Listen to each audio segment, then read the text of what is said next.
Good morning, Excellencies Vivian Redding, Mr. Stuart Beck, Ambassador Dominic Dreyer, Srimati Asha Swarup, Yashji, Ms. Sonam Kapoor, ladies and gentlemen. Good morning, and it's with great pleasure that I welcome you to FICCI's Frame 2008, clearly Asia's largest and premier global convention to the business of entertainment.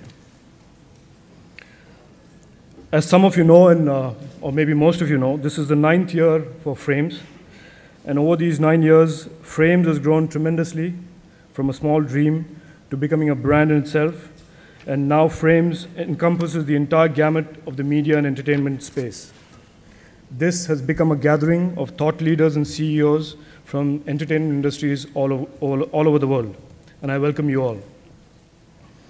I'm delighted to have with us Excellency Vivian Redding, European Commissioner, Information Society and Media, as our guest of honor. Welcome, ma'am. Along with Mr. Stuart Beck, Assistant Deputy Minister for Investment, Innovation and Sectors, Government of Canada. Welcome, sir, who's our special guest. I also welcome His Excellency Dominic Dreyer, Ambassador of Switzerland to India.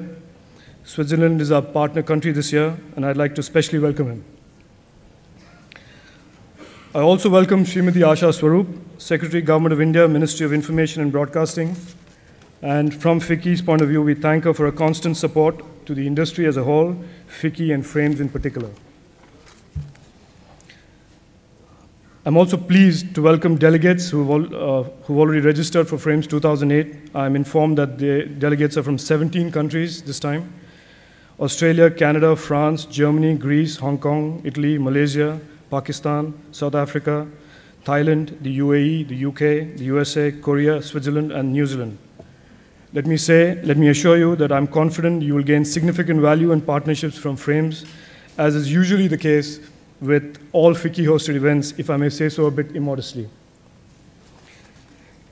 Coming back to the industry itself, we can all agree that the entertainment industry today has reached a point of critical mass from the early goals of 9 years ago.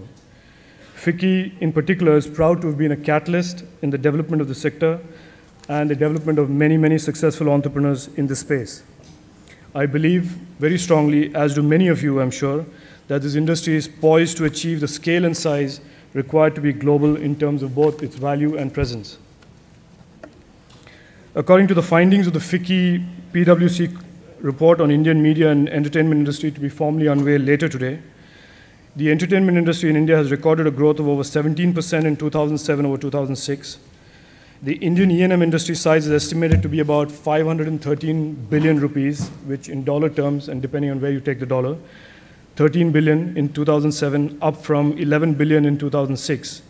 And most importantly, it is projected to grow at 18% compounded over the next 5 years, reaching a size of $30 billion by 2012. The transformation of the Indian entertainment industry over the last 9 years has been significant, and its development of entrepreneurship in this space has been aided by what I believe is a reasonably proactive Government of India policy towards the sector. This is proof to even the biggest cynics of government that positive actions of government can trigger growth and expansion. I have seen this personally myself in the infotech and telecom spaces earlier, and I am very confident and hopeful that the entertainment industry will be the next big services sector play out of India.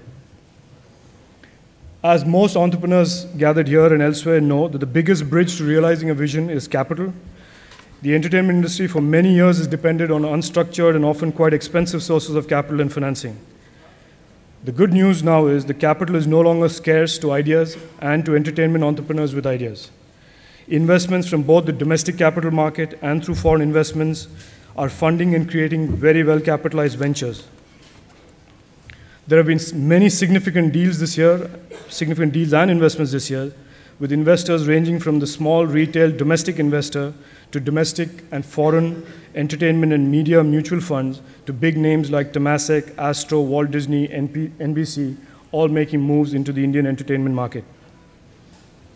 Friends, NDTV, TV18, UTV, Fame, Ad Labs are all names that weren't around in this space a decade ago.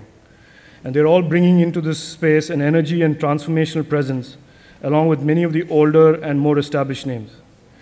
It is almost sure, and I say this from my personal experience, that over the next decade, that the entertainment space will have stars that we may not have heard of or even see today. That's the nature of entrepreneurship, and that's the nature of this new India. I am personally very excited to be a part of this, even if it's sometimes as an observer, watching things move at lightning speed. Having said this, let's be clear, there are clearly some challenges to taking the sector to the next level. The biggest one for the entertainment industry in particular is the challenge to scale up and become globally relevant. Relevant to the capital markets and investors, relevant to consumers of entertainment all over the world, and relevant to the producers of entertainment all over the world. Scaling up entrepreneurial companies is not a trivial task. It requires a mindset and approach that's quite different from running traditional proprietary entertainment companies. I look forward to the day, and I'm very confident we will see the day, where we will have names just like we have in Infosys and TCS in Infotech, and Reliance and Airtel in telecom. We will also have entertainment industries and names that are globally relevant. Coming to the structure of Frames 2008 itself, Frames 2008 had focus sessions covering the entire gamut of media and entertainment. We are covering films, broadcast, TV and radio, digital entertainment, animation, gaming, visual effects over the next 3 days. And all of these sessions will be addressed by international and Indian thought leaders. Later today, PwC, in partnership with FICCI, will present the 9th report on the Indian entertainment industry. This report has become a definitive, globally accepted referral document on the Indian entertainment space. Subsequently, Amarchand Mangaldas will present the FICCI-partnered law book. This report documents the entire legal structure of the entertainment industry and will no doubt be very useful to investors and to the process of corporatization of the space.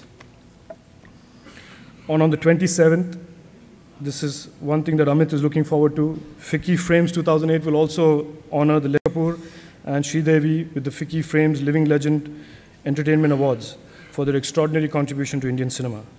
So all in all, ladies and gentlemen, Frames 2008 promises to be fulfilling and rich and packed. Let me end by thanking Mr. Yash Chopra, Chairman of the FICCI Entertainment Committee. A friend of mine described me this morning as a rock behind Frames. I completely endorse that. Thank you, Yashji, for making this possible. Mr. Kunal Dasgupta, Co-Chairman, FICCI Entertainment Committee, Mr. Amit Khanna, Chairman of the FICCI Convergence Committee, and their teams who have steered Frames 2008. I'd also like to thank Sony Entertainment Television and other sponsors who've helped put this dream together and making FICCI 2008 a success. Thank you, and I hope all of you enjoy Frames 2008.